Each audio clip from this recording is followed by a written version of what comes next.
नमस्कार दोस्तों, कैसा आप सभी लोग। उम्मीद करता हूँ सभी लोग अच्छे होंगे। तो क्वांटम मैकेनिक्स में आज का टॉपिक हमारे पास है डबल स्लिट इंटरफेरेंस एक्सपेरिमेंट। ठीक है ना। तो हम इसको पढ़ेंगे from the perspective of uncertainty principle. अब प्रीवियस क्लासेस में जैसे मैंने आपको ऑलरेडी बताया था, हम अनसर्टेनिटी प्रिंसिपल हमने पढ़ा था। तो हम through experiments what we are doing, we are using some experiments, whether it is a thought experiment or a real experiment. ठीक है ना। we are using these experiments to illustrate Heisenberg uncertainty principle. we are trying to validate Heisenberg uncertainty principle. ठीक है, हम जानना चाहते हैं कि Heisenberg uncertainty principle जो है वो सही है या नहीं। ठीक है, तो हमने दो एक्सपेरिमेंट ऑलरेडी प्रीवियस क्लास में कर चुके हैं। हम गामा रे माइक्रोस्कोप एक्सपेरिमेंट पढ़ चुके हैं, सिंगल स्लिट डिफ्रैक्शन एक्सपेरिमेंट हम ऑलरेडी कर चुके हैं। आज हम पढ़ेंगे डबल स्लिट इंटरफेरेंस एक्सपेरिमेंट। ठीक है ना। और ये एक्सपेरिमेंट कैसे सपोर्ट करता है हाइजेनबर्ग अनसर्टेनिटी प्रिंसिपल। जो हाइजेनबर्ग अनसर्टेनिटी वो हाइजेनबर्ग ने कहा था वो बात एकदम वैलिड है। ठीक है ना। आप ध्यान से देखो डबल स्लिट इंटरफेरेंस एक्सपेरिमेंट। देखो इसका ना मैं थ्योरी ऑलरेडी आप यदि देखोगे तो प्रीवियस लेक्चर्स में आपको किसी ना किसी लेक्चर में, लेक्चर नंबर आप प्लेलिस्ट में जाओगे ना तो आपको ना कहीं मिल जाएगा। समझ में आई बात। क्वांटम मैकेनिक्स वाली प्लेलिस्ट में जाओगे तो डबल स्लिट इंटरफेरेंस एक्सपेरिमेंट का जो थ्योरी है मैं ऑलरेडी कवर करा चुका हूँ। एक अप्रोप्रिएट पोजीशन पर ही मैंने उसको कवर कराया है। समझ में आया। जब मैंने क्वांटम व्यू पढ़ाया था पार्टिकल और वेव्स का, तो वहाँ मैंने इसको अच्छे से कवर कराया। आज हम मैथमेटिक्स देखेंगे from the perspective of uncertainty principle. ठीक है। अब देखो जो डबल स्लिट एक्सपेरिमेंट है ना, ठीक है, अब हम क्या करेंगे, इलेक्ट्रॉन दो स्लिट से ना इलेक्ट्रॉन को पास कराएंगे। ठीक है, और हम जानना चाहेंगे कि किस स्लिट से इलेक्ट्रॉन पास हुआ है।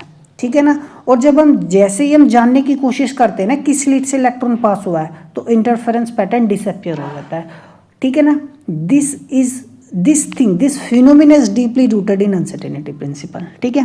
अब ये कैसे, तो जैसे मैंने आपको बताया, आप लेक्चर में जाओगे प्रीवियस लेक्चर्स में तो आपको थ्योरी अच्छे से मिल जाएगा। शायद प्रोबेबली मैं लेक्चर का नाम भी बता देता हूँ, quantum view of particles and waves, उसमें आपको ये मिल जाएगा। लेकिन एक इस लेक्चर को पढ़ने के लिए हमें क्या क्या जानना है वो मैं आपको बता देता हूँ। यहाँ ध्यान से देखो जब डबल स्लिट एक्सपेरिमेंट परफॉर्म किया गया तो क्या किया गया, जैसे सोर्स ऑफ इलेक्ट्रॉन है, ठीक है ना, तो इलेक्ट्रॉन की जब बमबारी की गई तो इलेक्ट्रॉन के साथ क्या क्वांटम पार्टिकल है, अ वेव इज एसोसिएटेड। तो देखो तो दो वेव दोनों स्लिट से जब पास हुआ, दोनों में सुपर इम्पोज हुआ। ठीक है ना। तो हमें यहाँ क्या मिला, एक इंटरफेरेंस पैटर्न मिला। समझ में आई बात। एक इंटरफेरेंस पैटर्न मिला। तो क्या हुआ, तो यदि हमने फिर बाद में देखा एक्सपेरिमेंटली कि ये जो सोर्स है ना इलेक्ट्रॉन का, इतना कम कर दिया कि सिर्फ एक इलेक्ट्रॉन पास कराया हमने। जब एक ही इलेक्ट्रॉन पास कराया तो चाहे तो वो इस स्लिट से पास होगा चाहे वो इस स्लिट से पास होगा। समझ में आई बात। तो तब भी हमें क्या मिला, हमें तब भी इंटरफेरेंस पैटर्न मिला। क्या मिला हमें, तब भी इंटरफेरेंस पैटर्न हमें मिला। तो अब तो ये तो बात गलत सिद्ध हो गई कि जो वेव इस स्लिट से निकला है, जो वेव इस स्लिट से निकला है, दोनों के बीच में इंटरफेरेंस होने से इंटरफेरेंस पैटर्न हमें मिलता है। नहीं, जब हमने एक ही इलेक्ट्रॉन पास कराया तो जो वेव एसोसिएटेड थी उस इलेक्ट्रॉन से, उसकी वजह से भी हमें क्या मिलता है, यहाँ पे इंटरफेरेंस पैटर्न मिलता है। तो फिनोमेना हमें ऑब्जर्व होता है। समझ में आई बात। Because of the wave associated with the electron. अब वो इलेक्ट्रॉन चाहे तो एक ही स्लिट से पास होगा, ऐसा तो है नहीं कि सिंगल इलेक्ट्रॉन दो स्लिट से पास हो जाए। तो इस चीज़ को जानने के लिए क्या किया गया, एक डिटेक्टर लगाया गया ताकि हम जान सके कि किस स्लिट से इलेक्ट्रॉन पास हुआ है। समझ में आई बात। अब जैसे ही डिटेक्टर लगाया और जानने की कोशिश की गई कि इलेक्ट्रॉन इस स्लिट से पास हुआ या इस स्लिट से पास हुआ, इंटरफेरेंस पैटर्न डिसअपियर हो गया। समझ में आई बात। ठीक है। अब ये जो फिनोमेना जैसे मैंने बताया, this is deeply rooted in uncertainty principle. वहाँ भी मैंने ये बात बताई थी इस लेक्चर में जब ये पढ़ाया था, यहाँ भी मैं बता रहा हूँ। मैं फिर से आपको रिपीट कर देता हूँ। देखो ऐसा क्यों है। अब देखो जब क्लासिकल फिजिक्स में मैंने, जैसे मेरे पास सपोज ये मून है, ठीक है, तो जैसे जब मैं इसको मून को मैं डिटेक्ट करना चाहता हूँ तो मैं इस पर क्या डाला, लेज़र डाला। इसकी मैं डिस्टेंस मेजर करना चाहता हूँ, पोजीशन देखना चाहता हूँ अर्थ से कितना है, तो मैंने पता कर लिया एक्स पोजीशन है। ठीक है ना। तो जब मैं इस पर लेज़र डालूंगा तो जो लेज़र है क्या मून को परटर्ब करेगी, क्या इसकी स्टेट बदल देगी? नहीं, कुछ फर्क भी नहीं पड़ेगा बिल्कुल भी। समझ में आई बात।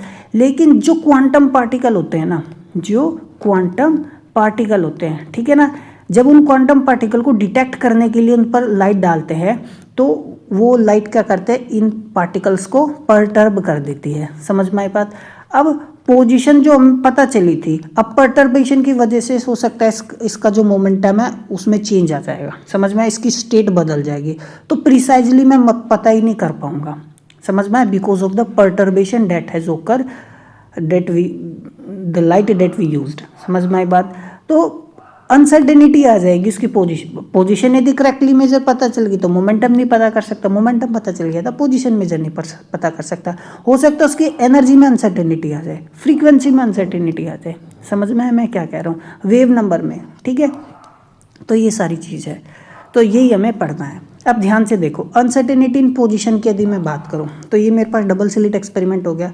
अब जो पोजीशन में अनसर्टेनिटी होगी तो देखो वाई कंपोनेंट जो है, वाई कंपोनेंट कहने का मतलब देखो क्या है, ये वाई हो गया मेरे पास और ये मेरे पास एक्स हो गया। तो मैंने इलेक्ट्रॉन ऐसे पास कराए हैं, ठीक है ना, यानी इस डायरेक्शन में इंसिडेंट किए हैं स्लिट से। ये डिटेक्टिंग पार्टिकल हो गया, यदि इलेक्ट्रॉन इनसे इंटरेक्ट करेगा तो डिटेक्ट हो जाएगा। समझ में आई बात। अब ध्यान से देखो, मेन बात मैं कहना क्या चाहता हूँ, जो अनसर्टेनिटी होगी किस चीज़ में, पोजीशन में, वो लेस देन होनी चाहिए किससे, dy बटे d2 से। यानी जो स्लिट है ना, इन दोनों स्लिट के बीच की डिस्टेंस कितनी है, d है। समझ में आए, यानी हाफ, यानी ये इससे कम अनसर्टेनिटी आनी चाहिए। समझ में आया, तो तभी तो अच्छा होगा। अब मान लो बहुत ज़्यादा, जैसे मैं पहले भी बताया था, बहुत ज़्यादा यदि गैप रहेगा तो इलेक्ट्रॉन यहाँ से पास हो, यहाँ से कैसे, ये तो ज़्यादा गैप होने से तो अनिश्चितता ज़्यादा रहेगी, पता ही नहीं चलेगा कि यहाँ से पास हुआ है कि यहाँ से। जितना कम गैप होगा, समझ में आई बात, उतना प्रिसाइजली कन्फाइंड होगा इलेक्ट्रॉन पास होते वक्त, तो उसकी पोजीशन हम अच्छे से मेजर करेंगे, सब कर पाएंगे। समझ में आए, नहीं तो ज़्यादा गैप होने से पता नहीं चलेगा ना कहाँ से पास हुआ। तो डबल स्लिट, ये तो सिंगल स्लिट में भी मैंने आपको बताया था, जो साइज होगा ना स्लिट का, यदि वो ए है तो वो उसी के कंपेरेबल होना चाहिए, ये इससे कम होना चाहिए। समझ में आई बात है ना, ये इससे कम होना चाहिए। ठीक है, इसी तरीके से डेल वाई भी है, जो दो स्लिट के केस में जो दोनों स्लिट के बीच का गैप है ना, उसके हाफ से कम ही होना चाहिए। ठीक है, अब बात करें यदि अनसर्टेनिटी इन मोमेंटम की। अब देखो यहाँ तो अनसर्टेनिटी प्रिंसिपल, यही तो कि ये एग्जैक्ट स्टेटमेंट हमारे पास अनसर्टेनिटी प्रिंसिपल का है। देखो इसी को लेकर हम ना इसी को वैलिडेट करेंगे। तो देखो ये डेल वाई मैं इस डिनोमिनेटर में ले जाऊंगा, तो डेल वाई जब डिनोमिनेटर में जाएगा तो डेल वाई हमारे पास ऊपर कितना है, d y by d T.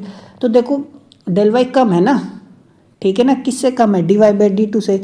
ये जब यहाँ कम रहेगा तो डेल पी तो ऑलरेडी ज़्यादा ही आएगा, तो मैं यहाँ पे d y by d t रख सकता हूँ। यहाँ कम रहेगा तो तब भी वो ज़्यादा ही आएगा, कुछ फर्क नहीं पड़ने वाला। आप सोचोगे ना कि भी यहाँ पे तो इनइक्वालिटी है, कैसे वैल्यू रख दोगे, इनइक्वालिटी तब भी बरकरार रहेगी। तो जब मैं del y d y upon d two रखूँगा, 2 से 2 कट जाएगा तो एच कट अपॉन में डी आ गया सिंपली।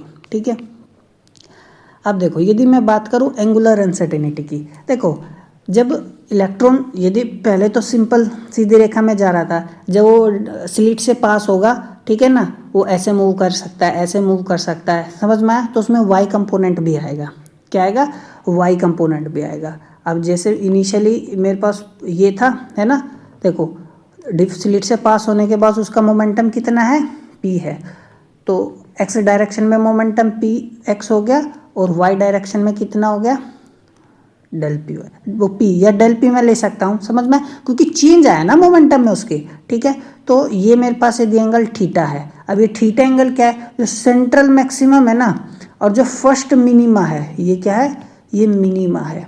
समझ में आई बात, ये क्या है, मैक्सिमा है। अब देखो ये जो स्मॉल एंगल में चेंज आया, पहले तो ये था फिर एंगल ये हो गया, तो इसको काफ़ी बुक्स में आप देखोगे डेल थीटा भी लिखते हैं, थीटा भी आप लिख सकते हो। तो ये जो डेल थीटा है, स्मॉल जो है, ठीक है ना, तो देखो ये क्या होगा, तो डेल पी वाई को मैं क्या लिख सकता हूँ, डेल पी वाई मेरे पास आएगा पी साइन डेल थीटा। समझ में आई बात, ये आएगा, है ना। ये मेरे पास क्या होगा, डेल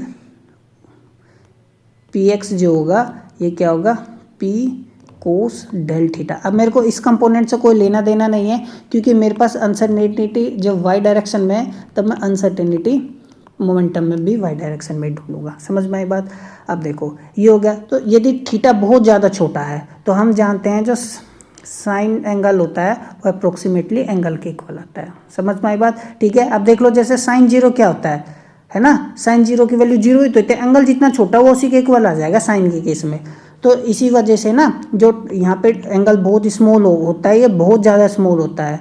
ठीक है, तो डेल पी वाई अपॉन में पी, फर्स्ट मिनिमा लिया है ना। अब जैसे ऊपर की तरफ जाएंगे तो एंगल बढ़ता चला जाएगा हमारे पास, ठीक है ना।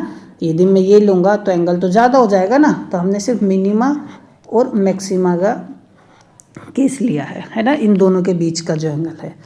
तो ये मेरे पास देखो सिंपली यहाँ पे ये आ गया डेल थीटा कितना आएगा, डेल पी वाई अपॉन में पी। ठीक है, अब ऊपर हमने डेल अब चेंज अनसर्टेनिटी मोमेंटम में कितनी निकाली थी, एच कट अपॉन में डी। तो देखो यहाँ पे जो एच कट अपॉन में डी रखेंगे ना, ये रखेंगे ना यहाँ पे एच कट अपॉन में डी, पी ऑलरेडी डिनोमिनेटर में था। समझ में आया? ठीक है, अब देखो अनसर्टेनिटी आ जाएगी ना, समझ में आया मैं क्या कहना चाह रहा हूँ? अनसर्टेनिटी आ गई मेरे पास। अब देखो इस चीज़ को आप ऐसे भी समझ सकते थे, देखो मेरे पास डेल पी वाई क्या है ना, एच कट अपॉन में डी तो आया है। यदि मैं दोनों साइड पी से डिवाइड कर दूं तो डेल पी वाई अपॉन में, एक मिनट सॉरी, इसको ना मैं प्रॉपर तरीके से करता हूँ। ठीक है, अब ध्यान से देखो, तो मेरे पास क्या है, del p y h cut upon में डी तो है। अब दोनों साइड यदि मैं पी से डिवाइड कर दूँ, यहाँ भी पी से डिवाइड कर दिया, ये भी पी आ गया। ठीक है ना। अब ये मेरे पास क्या है, अभी मैंने आपको बताया ये तो मेरे पास डेल थीटा है, तो ये मेरे पास क्या आ गया डेल थीटा, और ये एच कट अपॉन में डी पी, यही स्टेटमेंट जो है। समझ में आ गई बात? अरे यहाँ पर आप पी का वैल्यू रख दो तो एच अपॉन में लैम्डा, समझ में आया? एच कट का वैल्यू रखने पे, एच कट का वैल्यू रखेंगे ना जब यहाँ पे, एच अपॉन में 2 पाई है ना, ये डी पी का वैल्यू रखेंगे एच अपॉन में लैम्डा, एच से एच कट जाएगा तो मेरे पास सिंपली ये बचेगा। ठीक है ना, कोई डाउट है? उम्मीद करता हूँ कोई डाउट नहीं होना चाहिए। अब ध्यान देखो, अनसर्टेनिटी इन स्क्रीन पोजीशन। अब देखो जो अनसर्टेनिटी होगी स्क्रीन पोजीशन पे, अब अनसर्टेनिटी स्क्रीन पोजीशन पे कहने का मतलब क्या है, ध्यान से देखो, यही तो था मेरे पास। ठीक है, ये जो डिस्टेंस है ना, ये स्लिट थी यहाँ पर 2 और ये थी स्क्रीन, इन दोनों के बीच की डिस्टेंस कितनी है, डी। समझ में आया? जो थीटा एंगल है ये डेल थीटा, समझ में आया? ये किसके बीच में था, फर्स्ट मिनिमा के बीच में है ना, और मैक्सिमा के बीच में। समझ में आया? ठीक है, और ये मेरे पास क्या है, ये डेल वाई है, स्क्रीन का है ये। समझ में आया? ये क्या है, स्क्रीन। ठीक है, तो डेल वाई यहाँ पे क्या है, स्क्रीन। समझ में आया मैंने क्या कहा? अच्छा, ये अनसर्टेनिटी वाला नहीं, ये चेंज स्क्रीन का अनसर्टेनिटी मैं बता रहा हूँ यहाँ पे। ठीक है ना, positional uncertainty on the screen. अब देखो ये कैसा आएगा, यदि मैं टेन थीटा रखूँ, टेन थीटा मेरे पास क्या होगा, परपेंडिकुलर अपॉन बेस, तो ये हो गया परपेंडिकुलर, और ये क्या हो गया, बेस, ये हो गया बेस। तो मेरे पास डेल वाई जो है ना स्क्रीन का कितना आ गया, डी टेन थीटा आ गया। समझ में आया? अब देखो जब ये एंगल बहुत ज़्यादा छोटा होगा, जैसे हमने ऊपर भी तो लिया, जब एंगल बहुत ज़्यादा छोटा होगा तो मेरे पास जो ये बेस है ना, समझ में आया, और ये क्या हाइपोटेनस है, दोनों क्या हो जाएंगे, सेम। तो जब एंगल बहुत ज़्यादा छोटा होता है ना, तो टेन थीटा किसके इक्वल हो जाता है, साइन थीटा के। अब जैसे टेन थीटा क्या होता है, परपेंडिकुलर अपॉन में हाइपोटेनस, और टेन थीटा क्या होता है, परपेंडिकुलर अपॉन में बेस। अब इमेजिन करो जब ये एंगल बहुत छोटा होगा तो ये जो हाइपोटेनस है ये ऑलमोस्ट बेस के इक्वल नहीं हो जाएगी, तो हाइपोटेनस ऑलमोस्ट बेस के इक्वल हो जाएगी, तो ये दोनों क्वांटिटी इक्वल नहीं हो जाएगी। जब हाइपोटेनस बेस के इक्वल हो जाएगी तो टेन थीटा ऑलमोस्ट किसके इक्वल हो जाएगा, साइन थीटा के। समझ में आई बात? ठीक है, यह कहने का मतलब ये है, यहाँ ध्यान से देखो, जो डेल वाई स्क्रीन है ना is equal to d ten theta, तो ये इसको मैं डेल थीटा भी लिख सकता हूँ ये। ठीक है ना, टेन थीटा, जब थीटा स्मॉल होगा तो डेल थीटा आ गया। समझ में आई बात? ये आ गया। अब यही तो हमने ऊपर अभी भी निकाला है ना, समझ में आई बात? तो ये हम देखो डी क्या, डी है ना सिंपली, तो ये लैम्डा अपॉन 2 पाई डी, तो ये आ जाएगा। तो स्क्रीन पर कितना है, डेल डी अपॉन 2 पाई डी। अब देखो ये तो मेरे पास मैक्सिमा था, ये क्या था, मिनिमा था। समझ में आया? मैक्सिमा और मिनिमा के बीच का डिस्टेंस ही तो है डेल वाई, मैक्सिमा और मिनिमा। जो डिस्टेंस है ना between successive maximum of the interference pattern, actually there is a mistake here, the distance between है ना सक्सेसिव फ्रिंज, ये फ्रिंज आएगा, या सेपरेशन बिटवीन फ्रिंज, हम ऐसे कह सकते हैं, सेपरेशन बिटवीन फ्रिंज, ठीक है।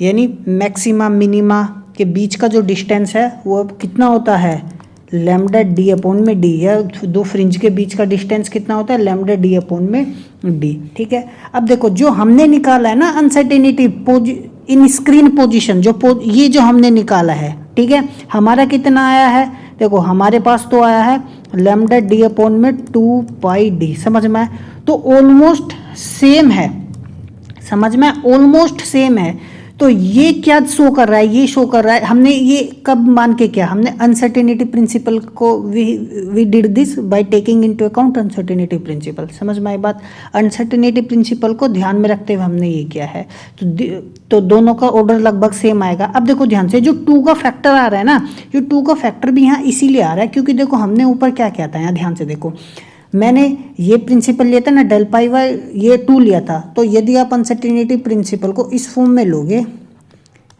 इस फॉर्म में लोगे तो आपको एग्जैक्ट आंसर मिलेगा, समझ में आई बात, ठीक है ना।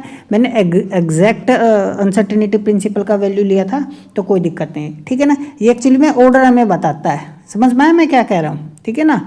तो काफ़ी बुक्स में आप देखोगे, हो सकता है आपको कहीं जगह 2 ना भी मिले, आपको सिंपली लैम्डा डी अपॉन में पाई डी मिले, तो वो कोई इतनी बड़ी बात नहीं, घबराने वाली बात नहीं कि गलत नहीं है, समझ में, ठीक है ना। जो चीज़ हमारे लिए मैटर करती है वो ऑर्डर।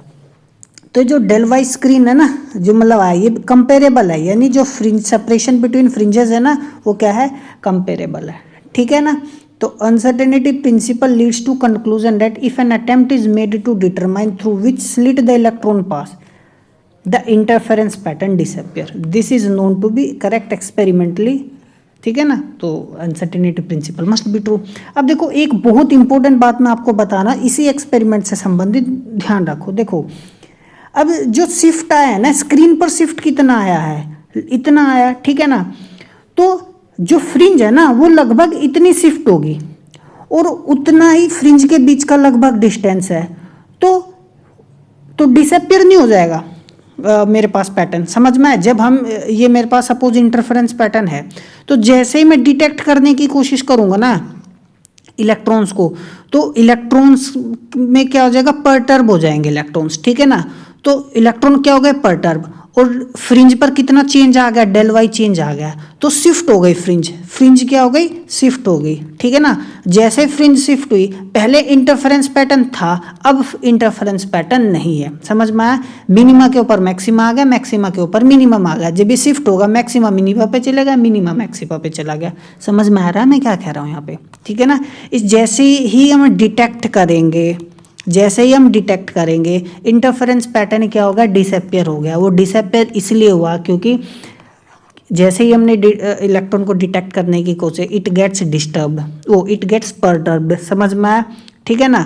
एंड जैसे परटर्ब्ड हुआ तो इंटरफेरेंस पैटर्न क्या हो जाएगा, शिफ्ट हो जाएगा विद द सेम अमाउंट, है ना, with the same amount equal to distance between fringes, समझ में आया। अब देखो जैसे मैंने यहाँ पर अभी आपको एक्सपेरिमेंटली जब ये कराया तो मैंने मैक्सिमा और मिनिमा का लेके कराया, आप सेम ऐसे भी कर सकते हो, 2 मिनिमा के बीच का आप ले सकते हो, है ना, उस तरीके से एंगल लेके करोगे तब भी हो जाएगा, ठीक है। तो ये था हमारा आज का एक्सपेरिमेंट जो हमने किया है। तो मिलते हैं अगले लेक्चर में, तब तक पढ़ते रहिए, नमस्कार।